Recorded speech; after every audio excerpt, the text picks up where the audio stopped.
How to activate Milestone Credit Card online. Hi everyone, welcome back to our channel. In this video tutorial, I'm going to teach you on how you can activate your Milestone Credit Card online. So let's get started. First of all, you have to open any web browser, and if you haven't applied for the card yet, you can click on the Apply Now option by going to the official website of Milestone. To access that, you have to first go to the official website of Milestone and then log into your specific account by typing your username and the password in the first and the second field.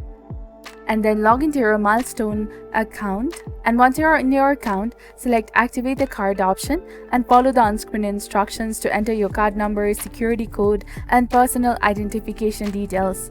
After submitting the activation form, you should receive a confirmation that your card has been activated either on the screen or through your registered email. So that's it for the video. If you found it helpful, please hit the like button and subscribe for more content like this. Thank you for watching.